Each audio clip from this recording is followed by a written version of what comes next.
All right, so this is not a typical video like I usually do, like these sit-down videos, how-to videos and all that. But I'm a one-man show and I don't have the bandwidth to have a second channel. So what we're gonna do is just film these podcast-style episodes on my main channel. And this mission is the same. It's to help you, inspire you, support you in growing your online service business. So we're gonna be talking about things around living remote lifestyle, how to become a freelancer, how to run an agency, traveling, anything that has to do with what you're seeing on the channel usually, but it's just gonna be in a different format. We're gonna be doing podcast style. And the first guest is gonna be Aleah, my girlfriend, who is a fellow traveler, semi-nomadic. We're not really nomads at this point, more expats. We're slow mads. Very slow mad.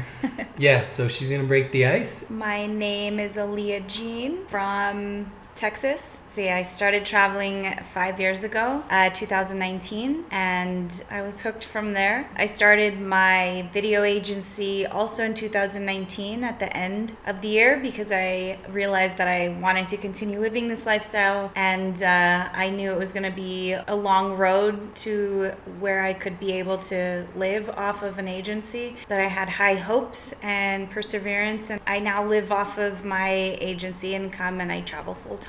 She covered most of it, and there's like the whole point of doing this style videos so that we can go a lot deeper into it, and whoever the watchers are actually genuinely interested in hearing more about someone else's journey who's either in the place that you want to get to or that's where you're at and you're just looking to relate with other online entrepreneurs, service business owners, and so on. The whole point is for Aleah as a traveler, as an agency owner, to unfold her summary basically. So there's no order to this. This is the first time that we do this together. We talk about this business and travel stuff all day, every day. We don't shut up about it, but just having a bunch of cameras and phones and recorders and knowing that other people are watching might change the dynamic a little bit, but we're going to do our best. So I guess the first part that we could start with is, how did you come about with video? Because you have a video agency and that's how it got started. I don't want to hear about the agency itself and how you built the agency. We're going to get there at some point. But how did you get attracted to video specifically as a skill to grow your business? Okay. Yeah, actually, video has been an interest of mine for a long, long time. I was like definitely the kind of kid in school that always had a camera in my backpack,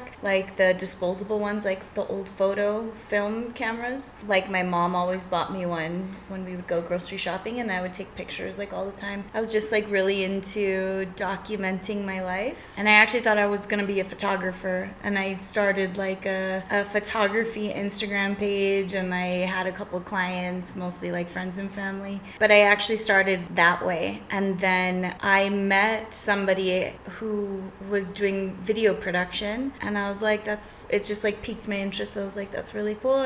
I want to start learning about that. And I just got really interested in video from there. And then I kind of did a little bit of both. And then I think after a year or two, I realized that I really wanted to lean more into video. So I used all my income tax return one year and bought my first camera. And it was a Rebel T2i. So it was like a super old, like if anyone's into like cameras, like that one was super old. But at the time it was like the latest camera that had just come out, the DSLRs. I just went out and started like filming a bunch of stuff, and it was really terrible, but I just kept doing it. And then I would follow people around, other videographers that were better than me, and I started shadowing, asking if I could go with them on shoots, and I just started shadowing them. And then I ended up just changing my entire degree to be catered to more storytelling, but through media. So through film, through photography, through journalism. So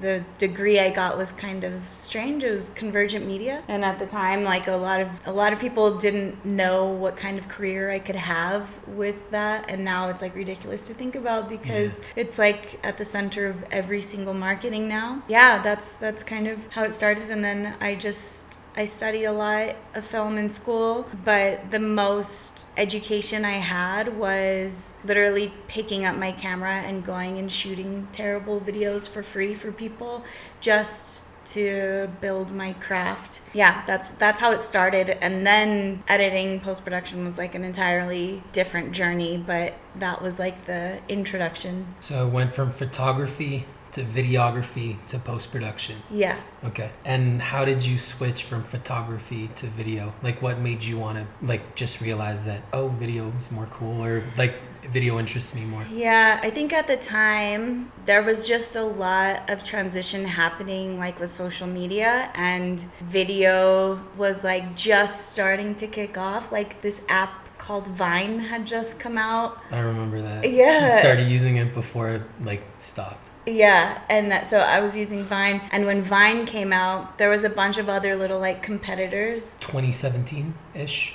No, way before this. Before that? Yeah, Okay. I don't even know what year. I was late in the game.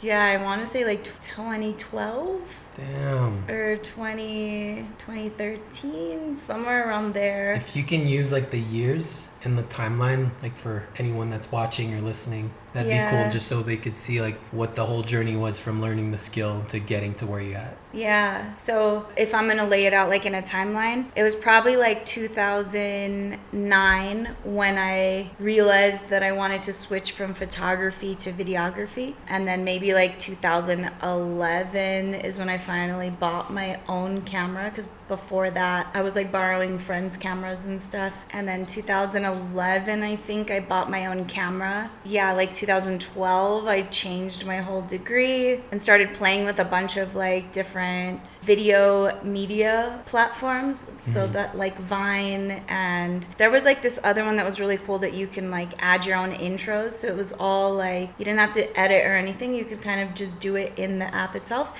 And then so like a TikTok before TikTok. Kind of, yeah. Yeah, like there was short a lot form of before it was a hype thing. Yes. And I remember I would make a lot of them, and even my professor was like, oh, we're going to do a challenge similar to what Aleah's been doing on the app, this app she's been using. But we would do like iPhone challenges in school, and like produce the whole video. We would just create, using your phone? Yeah, you would just have your phone. This was actually a cool project you could do on your own with your friends or something. And I used to do a lot of those too, like little challenges with friends. But you'd have an hour total to come up with a script, go and film it, and then edit it. And then at the end of the hour, we'd all present our little short films to each other. And it was so fun because it got you to just power through a brain dump all the way to the end. And I think that's what helped build the excitement of storytelling for me, because it was like, it's so easy to tell stories when you just follow through.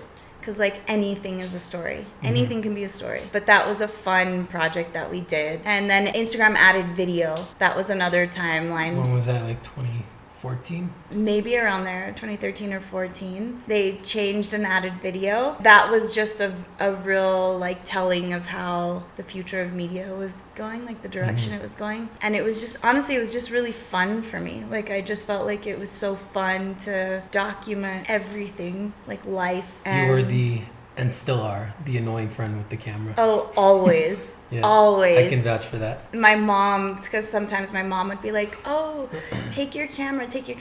And I used to love it, but then people would be annoyed, so it discouraged me. And my mom told me, like, take it anyways. And, you know, who cares about all the people that are annoyed, because at the end everyone asks for the photo, or everyone asks for it. So like they don't like it in the moment, but they all want it after the fact. How do you deal with people? Because I know that you dealt with people in the past and currently. Yeah, always. How do you deal with people that want the content, they want the pictures, they want the videos, but they don't want to, but when it's like it's happening, they're like, oh, I'm not in the mood, or because like we have to be really clear with that, because I do one style of content and you do another style of content. I'm more like into business and like sit down videos like this. And then we're gonna be out like on a date, or not really a date, but we're like always exploring together, traveling, going to cafes and restaurants, and that's like your content. Yeah. I know how you deal with it, but I want you to share with other people. I think my mom telling me that when I was younger really helped me, because almost in a way, like, yeah, fuck it, like they're going to be happy in the end.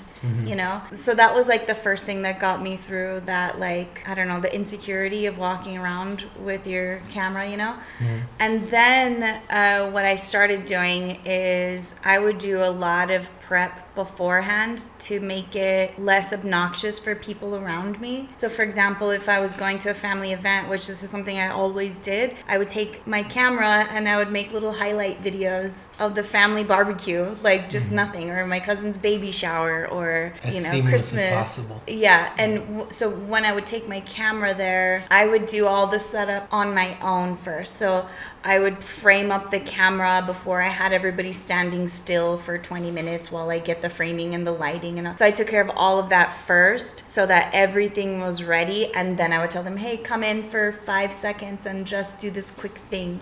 You know, so just so that they get the memory, but without the pressure of being filmed, and without the annoyance of the setup, because I feel like it's the setup that people don't like. This setup, even if it's super DIY, it took over an hour. Yeah, like people don't realize like there's a lot you have to think about when you're doing this, you know. And if you want to be good, you need to experience that feeling of people being annoyed of you, because now when I deal with my clients and we're doing stuff, I know exactly how I want my sets to be run. I want them to be seamless. I want the client to not feel any kind of stress with setup. I don't want them to know if there's technical difficulties. I don't want them to see all the work that goes behind it, you know.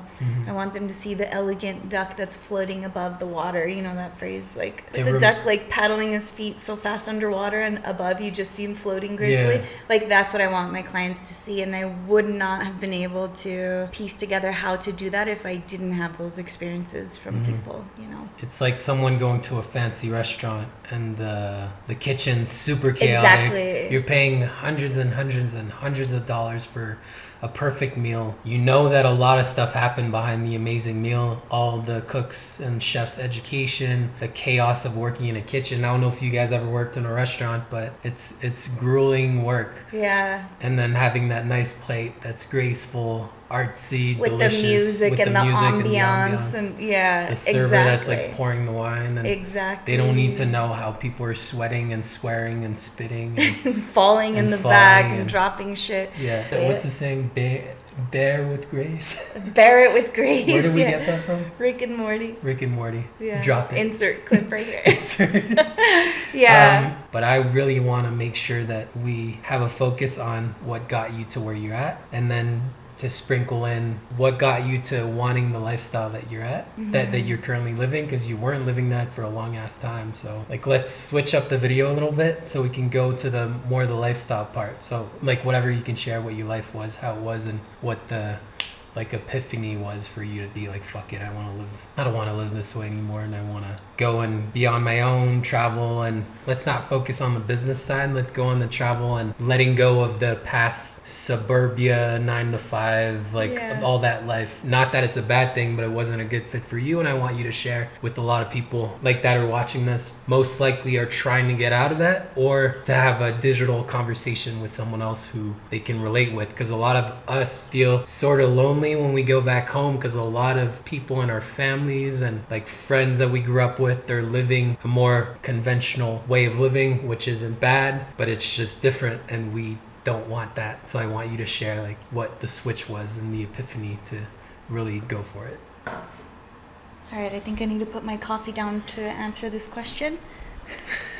I think for me, it was a lot of little moments that were happening that were kind of compounding on top of each other. That was really making it hard to continue living the way that I was. So there's a saying that like, as humans, we always gravitate towards comfortable things, and most people don't change until not changing is the less comfortable option, and it kind of pushes you to make a change because you almost feel like there's no other direction to go but to make the change. And I feel like that is kind of what was happening to me in a lot of different ways. And on top of that, I'd met this girl that I was working with, and she was like just the most traveled like 24-year-old I'd ever met, like personally, that I knew. I think I was just like, I didn't know people like that existed. I knew about him because like you see them on TV and you know, like you hear about people like that, but I never knew somebody personally like that. And when I met her, she just looked a lot like me, and she came from a background that was a lot like me. And like there physically, she looked like you. yeah, like she was Chicana, so she was Mexican American. She didn't come from like a rich family. We had so much in common that I was like, not so much in common. She just wasn't the type of person I thought she was. I thought that people like that were, you know? You thought that well-traveled people were coming from a background of like rich parents and like, oh, we'll pay for your trips every summer and you don't have a job. Yeah. And I just never met, honestly, another like Latina that was like traveling like that. Do you feel like since she had a lot of similarities with you, it boosted your confidence and like, all right, I'm like ready to make the switch? I was just like shocked because I was like, how? I didn't know we could do that, you know? Because I grew up in El Paso, Texas, and there's not a lot of people that, first of all, leave that little town, and everyone just kind of lives the same life there. When I was a kid, like the things that I was seeing adults do, you know, it was like, no, you finish high school. It was like barely even thought of that you went to college. You know? Those were like out of the norm. Yeah, like the students that were going to college, it was like they were just like stars, you know, they were like good. You're the elite of El Paso. They were the elites, the ones that went to college, and it was just like, and then to think like we're traveling the world, no way. Like I didn't know anyone like that, so I didn't think it was possible. Yeah, you know, for me. What? Just so that we can stay in the timeline. Like, what age are you? Like around what age? What's your job? This was in college, I guess 2011, because I was working at Saltgrass. I was serving. Restaurant? Yeah, I was serving tables, trying to get through school, working, and at the time I was really into video. And I had a radio show. I was like all over the place. I was shooting a local film. I was helping a director shoot a local film. I had a radio show. I was working at Saltgrass, and then I was freelancing video on the side. Which part of video? Videography, post-production? Videography. Okay. And post-production, but not the way that I would say now. It was really just like throwing it in a timeline and adding music and putting a little... Okay, really raw. Very basic editing. Yeah. Like I didn't really know much. Like probably what I would be able to do. Yeah, like a beginner. Yeah. I was like just starting out. And honestly, I thought I was gonna work at an agency, you know. You did though. And I did, yeah. That was like my ultimate like goal, you know. I just wanted to have a steady job. I wanted the 9 to 5. Honestly, I just wanted to pay my bills and have money left over. Like that was like a dream come true for me, you know. And at that point, what did you want to do with the money left over? I couldn't even think about what I wanted to do. Because you're survival mode. I was in survival mode, yeah. I was just like, I just didn't want to decide which bill I had to pay so that I could have extra money for grocery.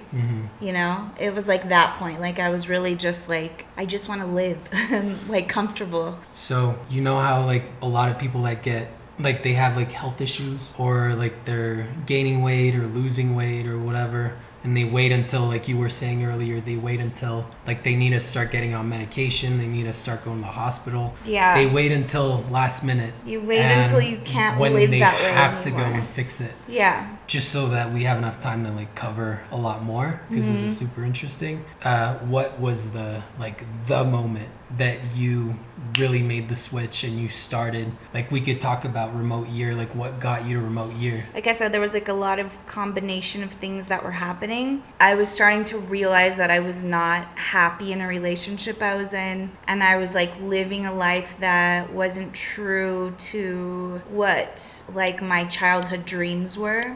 And I almost like buried that dream so deep that I kind of forgot. I forgot about that dream. Traveling the world. Like I really wanted to travel. Surfing was involved in that. I wanted to serve. Okay, so my literal childhood dream was that I was gonna be a beach bum and like surf in the morning, and I was gonna have like a surf shack and like live in a beach. Now, I mean, my dreams changed a lot more, but like I wanted to travel. I wanted to see the world. I wanted to get out of my hometown, you know? Yeah, so it was a combination of like realizing I was not happy in a relationship I was in, realizing I wasn't happy with the life I was living, and I felt like if this is it, I'm gonna die like fast. It almost felt like I was already on the road to like dying because there was nothing bigger to dream for. And I just felt like I wanted a bigger life. That's really what it was. Like I think I kept even saying that to my sister and my mom, just like, I just want a big life. I want a bigger life than this. And also I was reading a book called High Performance Habits by Brandon Burchard. Those things, and then on top of that, I was working at an agency and they let us all work remote. This was in 2016. Like Monday, every day of the week? Yeah, they were like, you guys can just stay at home and work from home. I think they were having trouble financially. What were you doing at this agency? I was a project manager for a design agency. So all of that was happening. Then I started realizing, like, well, if I could work from home, I want to work from a cafe. I want to be like one of those people in the movies that work from a cafe. And then I was like, well, if I can work from a cafe, like, why can't I work from a cafe in Arizona and go see my sister and work remote over there in a cafe? And then it was just like my dreams were getting bigger and bigger. Then I was like, well, if I could work from Arizona, what if I can work from fucking China? Like, China. Yeah, I was like, what if I could work somewhere else? Like, and it just like, poof, I think that was like the big boom. That made everything speed up, and I gotta make this work. Once I was seeing that vision, I was like, there's no way I can still live like this. Like, this is not like it. I've seen the other side. I can't. In my head, in my imagination, I saw it. Yeah, I was like, no, I can't. And there was a moment where I even, like, I'm super dramatic in my head. Again, because I'm like a storyteller, right? So I like map out these huge narratives in my head. And I even imagined myself going on a world trip and then coming back telling my family about it. And it was like so real to me. Like I imagined myself already have done it, you know? If I had already done it and I was like talking about it. Yeah. And then manifesting it. Yeah. I didn't even know about manifesting at the time, but I was just so driven by this dream, you know, that I had saw.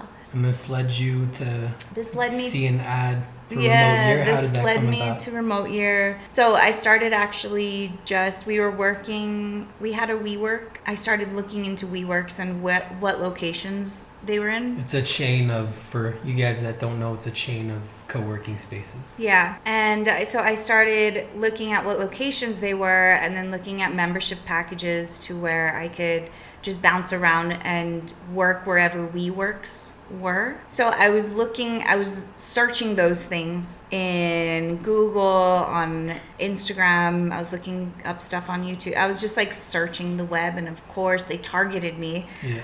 Like the next day I got like 2 ads from Remote Year, and it was Instagram? On Instagram, and they were like, do you work remote and want to travel the world? And I was like, well, yes, I do.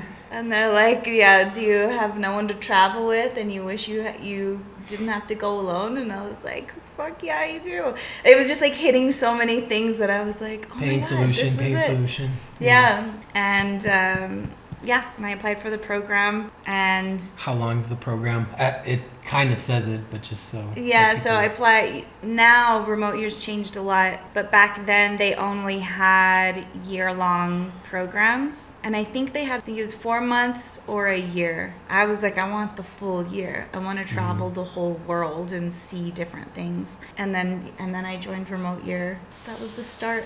And at this point, you're still working at the agency. You're a project manager with a bunch of experience in video, from videography to video editing, post-production. Yeah. What are you mainly doing at this point? like to support yourself financially? Yeah, so career-wise, I had finished school. Believe it or not, I still had severe imposter syndrome about pursuing a career in video. I still felt like I wasn't qualified. And I was like, oh, like, so when I was looking for jobs, I didn't even apply to like editing jobs or being a videographer. Like, I was doing it, but on the side and for dirt cheap. And instead, I was applying for project management roles, even graphic design, which I did study in school, but not as much as video. I don't know what it was. Yeah, I just had like severe imposter syndrome, even though I'd been doing it for years at that point. Do you feel like it was because like everything was actually becoming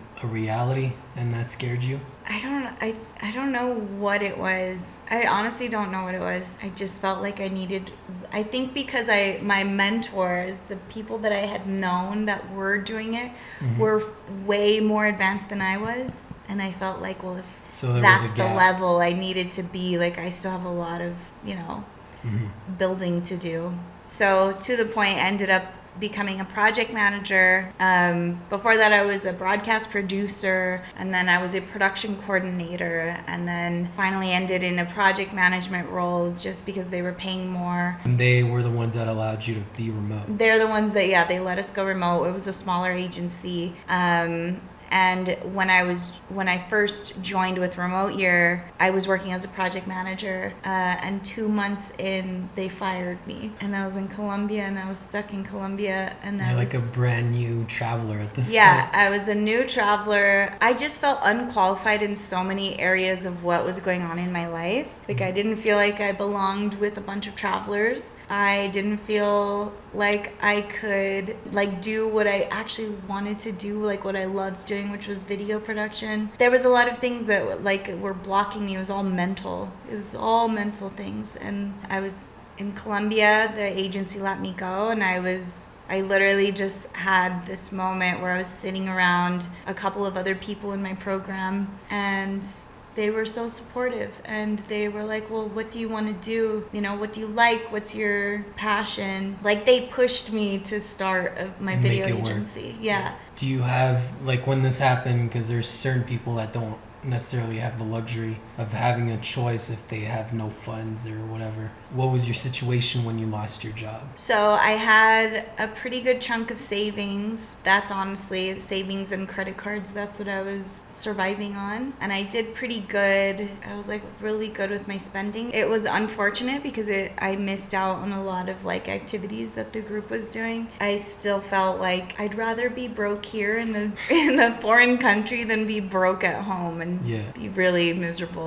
And I was just kind of like, I'm not going back. Like, I can't go back. I used to have nightmares that I was back. Losing that initial remote opportunity lit a fire under your ass to make sure that you make it work no matter what. I had to make it work, yeah. How long did it take for you to make it work? Never mind the savings or anything, like just from losing the position you're in Colombia. Yeah. What location are you in when it worked to a point where you're actually paying your bills with the earnings, not your savings or the credit cards? Yeah. I lost my job in February. I didn't actually get a good contract that I could survive on until October. So it was a good couple months. Is that like 8 months? Yeah, it's like eight-ish. Like 8 months. Do you feel like part of that was because you didn't know where to look, or? I think part of it was I spent way too much time trying to perfect my portfolio, trying to build a website that looked beautiful. I spent way too much time in the setup, and I was so worried that, well, if people look, I want them to, I wasted a lot of months on the image of what I wanted my clients to see, instead of just grabbing 3 solid pieces that I was happy with and going after jobs. So if someone's in a similar situation, whether they're already remote or they're not remote and they're looking to go remote, whether it's a remote job or their own online business, what would be things that you'd recommend for them to not take 8 months to make it work? I'll put it this way. If I was going back in time to speed up what I did, I would say if you don't already have, I would say 3. if you don't already have 3 portfolio pieces, create them. Just create something for free. What do you mean by creating? Like, it doesn't have to be a client. You're the one that's creating it. Like Like- you're your own client. Do it for free. Pretend you're doing a marketing video for Apple Watches. For M&M.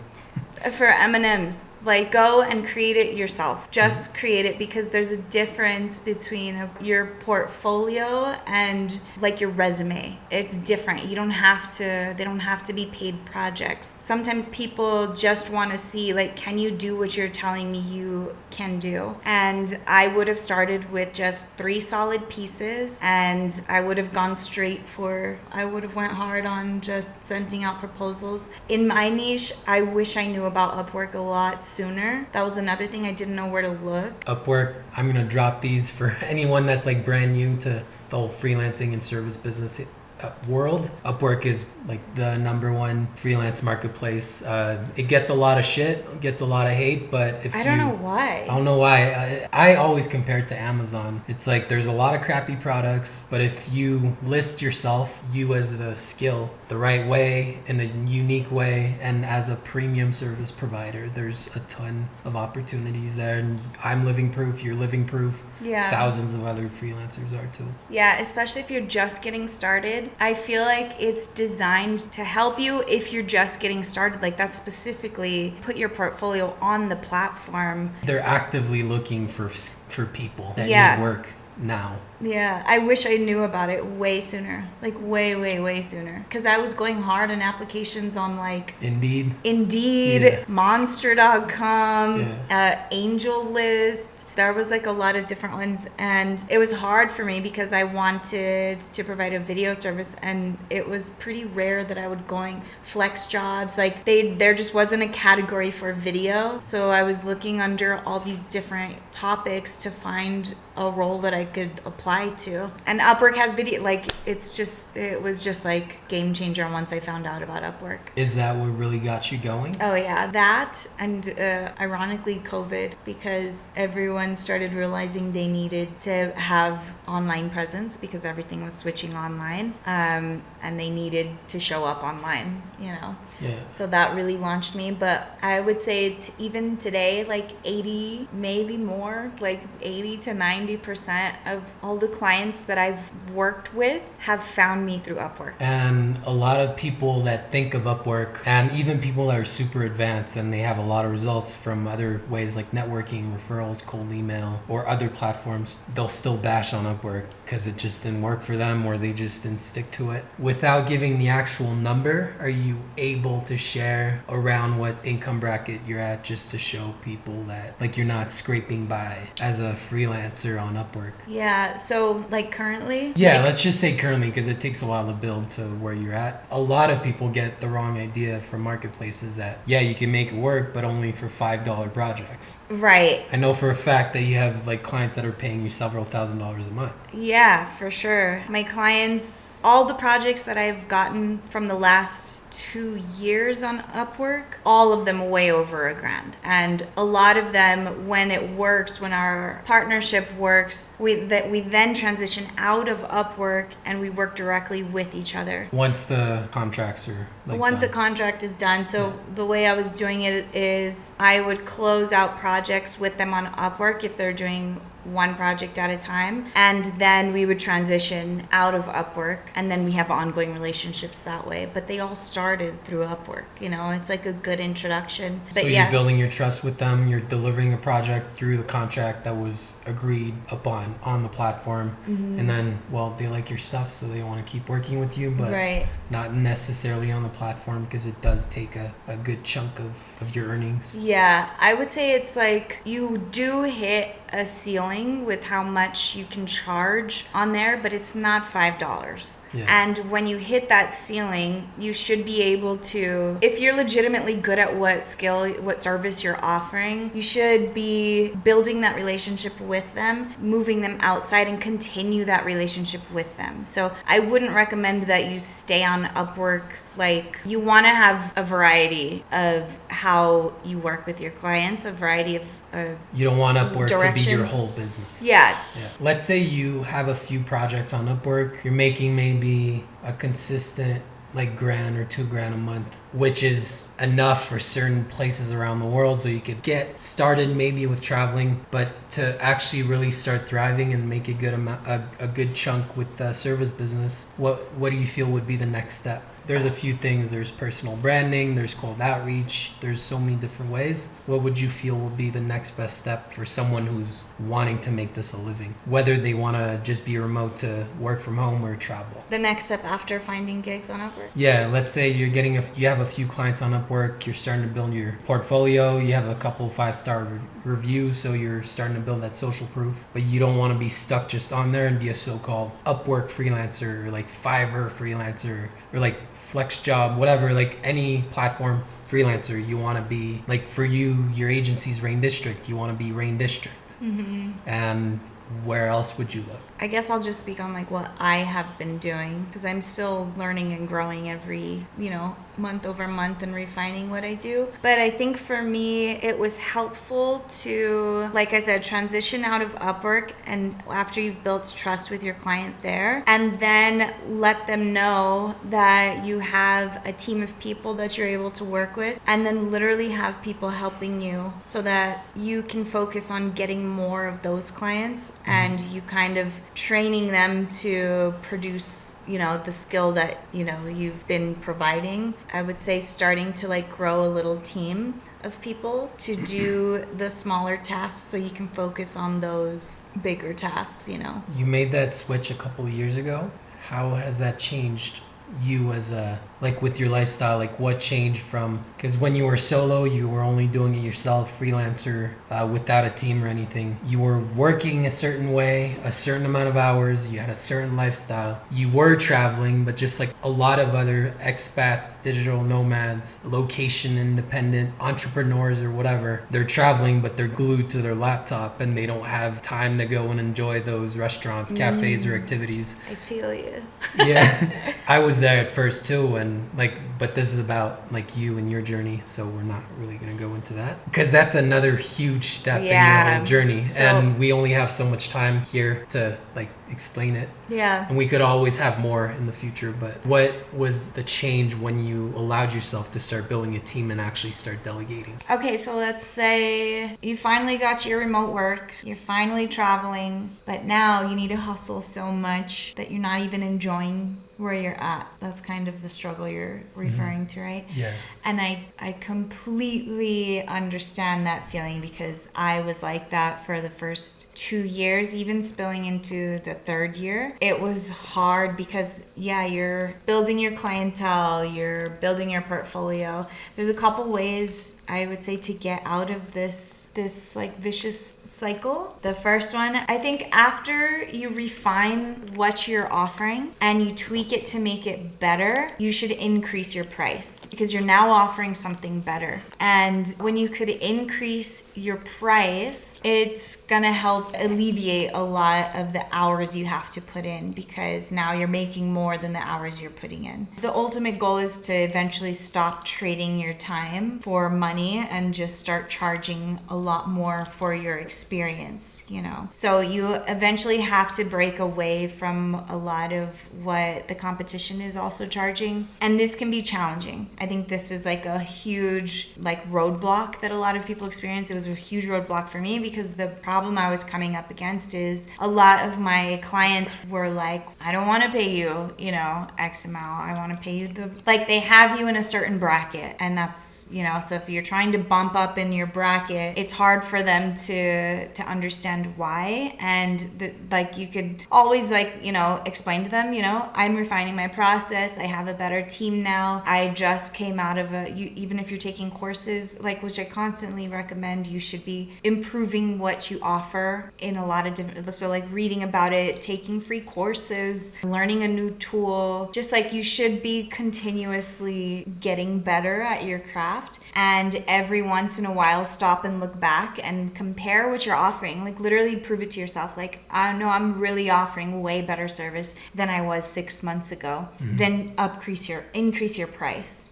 When you hit that barrier with the clients, guess what? It's time to find new clients. And that's when you have to start. That's like the cycle that needs to be continuously happening on the back end. Because you can't just leave your current clients, so you have to, there's like a transition period. Yeah, there's a transition. And I mean, you could just leave and just say, like this is my new rate, this is what I'm now offering. Or maybe you're transitioning, like I don't do project by project anymore. I'm only offering retainers now. What would you say would be best practice for someone who wants to risk telling this to his clients, but he or she is hoping to keep them once the price increase is made? I think if you do want to keep some of your clients, be transparent with them and let them know that you need to scale back some of the stuff that you have included in the past. How long would you give them before making a change? Before changing the price? Yeah, let's say you're like, all right, I want to change my price. I listened to a podcast with Aleah who increased her price. How long would you give your client before making the switch? Is there a notice or is it immediate? Well, you probably should give a notice. I would say at least a month notice. But let's say you work with a client and it's project over project.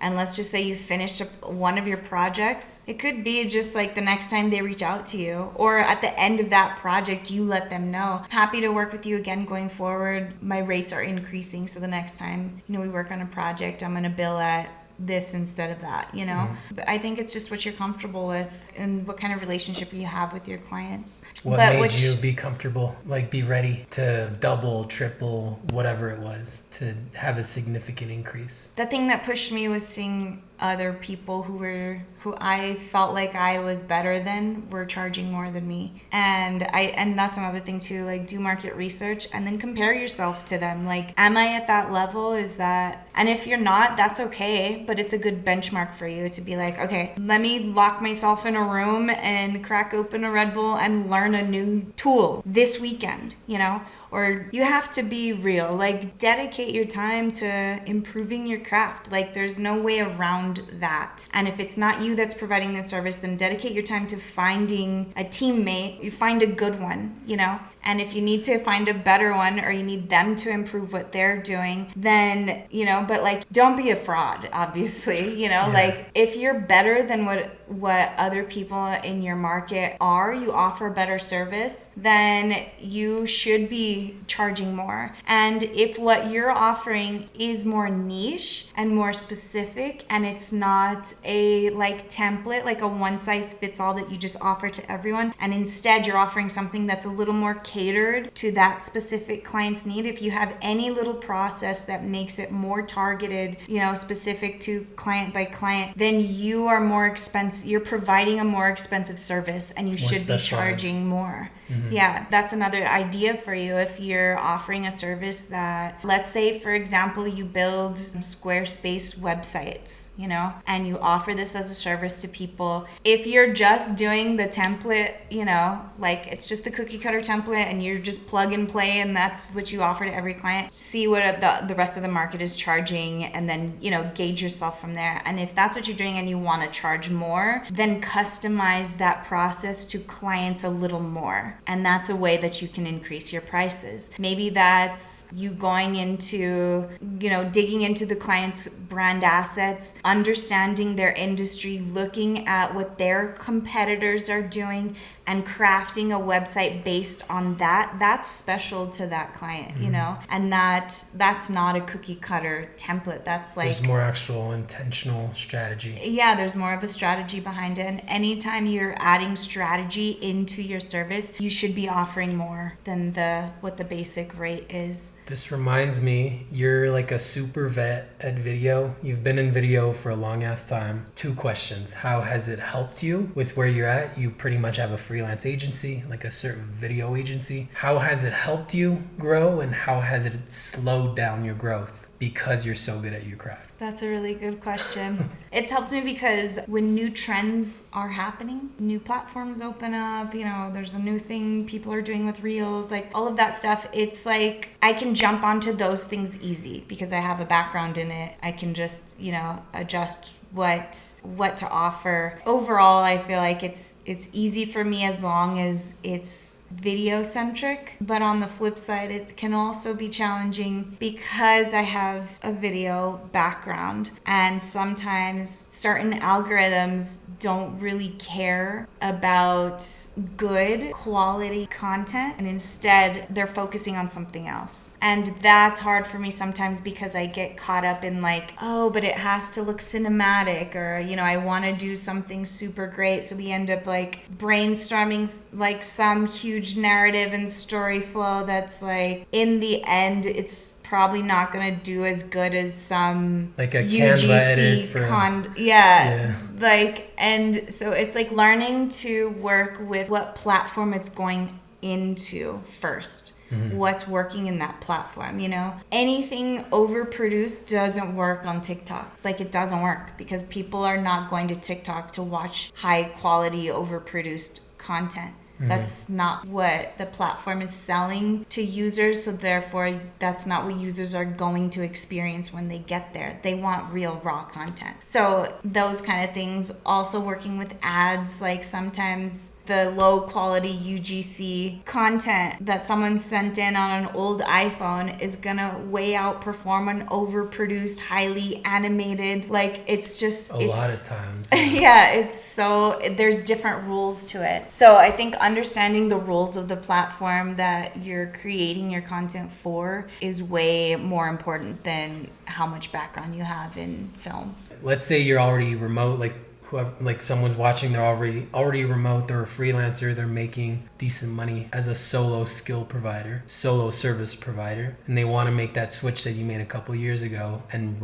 have their own little team, build a team, have editors, have people that help them with sales and so on. There's a lot that goes into it, so that could be a whole episode in itself. But how has it made your life better? Lifestyle before, first couple years in, you're grinding, you're hustling, you're traveling, it's great, but you're working your ass off. Just to paint a picture, I just recently stepped into this new structure in the agency. And recently, I mean, like, it's been almost 2 years. But like fully. Yeah. But that's it's like, only been since maybe the end of last year, October of last year. In the beginning, when I truly got out of the way, got out of the technician role and stepped into the like visionary role, the entrepreneur role, and just kind of managing everything to oversee it. There were days that I was like, I feel like I should be doing something, and there was nothing to do because I had outsourced all the tasks to my team. And now all I really had to do was check in and make sure they were doing everything correctly. And that was really hard for me to do in the past because I didn't want to let down my clients, because I know that when I provide something, I'm providing top quality. I am triple checking everything,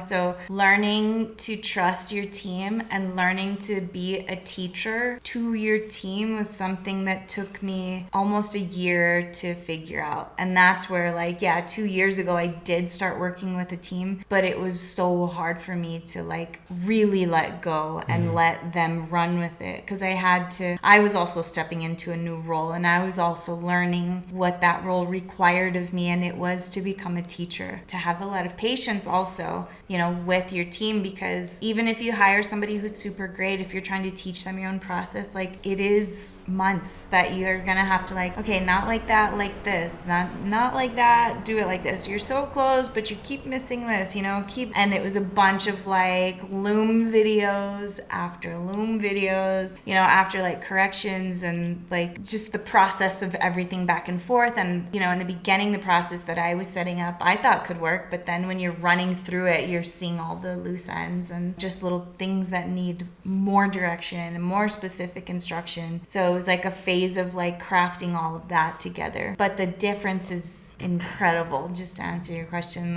now my schedule, I work in the morning until probably around 1 o'clock. That's when I have lunch, and after lunch I'm done with my work, and I can focus on other things that I want to. I can focus on branding, the marketing and sales kind of stuff, or I could focus on my adventure side, or I could, shift and focus on my family. I could do whatever I want with the other half of the day, but all that first part of the day is dedicated to work on my company. And structuring it like that, it's I have so much more balance in my life than I can enjoy the city that I'm in, you know, and actually enjoy this lifestyle that I've built for myself. And before I was working like literally 12-hour days, like it was nonstop work. But what I'd like to wrap it up with is just words of encouragement for people who want to make the leap. I don't want to ask you a specific question because I want it to be as organic as possible, as raw as possible. For people that are like looking to make this work, whether they're already doing it, but they're working 12-hour days, they don't have enough time to enjoy free time and travel and spend time with important people, people that they love, friends and all, or they're just starting out. Like just any word of encouragement that you have. Tip, encouragement, wisdom, woke, quote, whatever you want.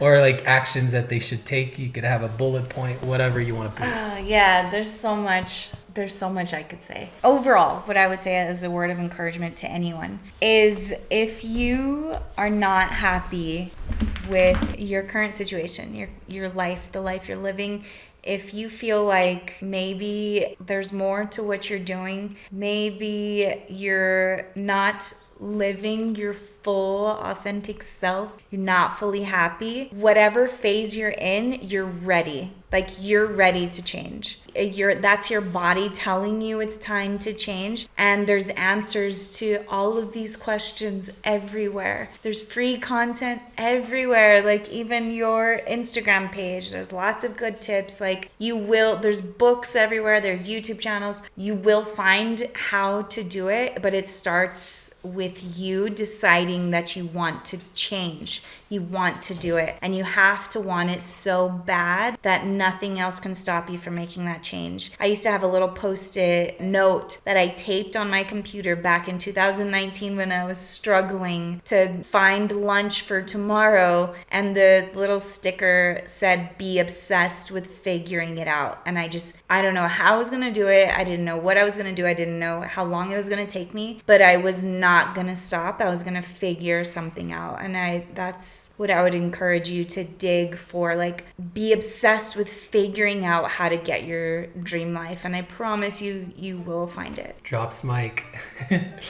Okay, I think that's what we're gonna call it actually. Be obsessed with figuring it out. Yeah. With Aleah Jean. Yeah. Guys, girls, ladies, gents, we're gonna wrap it up here. Thanks for tuning in. If you made it all the way to the end, that's crazy because people don't have the attention span. So I'm really hoping that you found some value here, whether it's inspiration, entertainment, or you're just enjoying us giving a first go at podcasting. That's it. I'm gonna drop Aleah's info, her Instagram handle, her YouTube channel in the description section. So if you're into traveling, you're into fashion, or just enjoying a nice view, then check out her channel and her Instagram, and let us know what you enjoyed about this video. If you'd like to have her on again, like it if you did, dislike it if you didn't like it, and drop a comment if you feel generous, and we'll see you in the next video.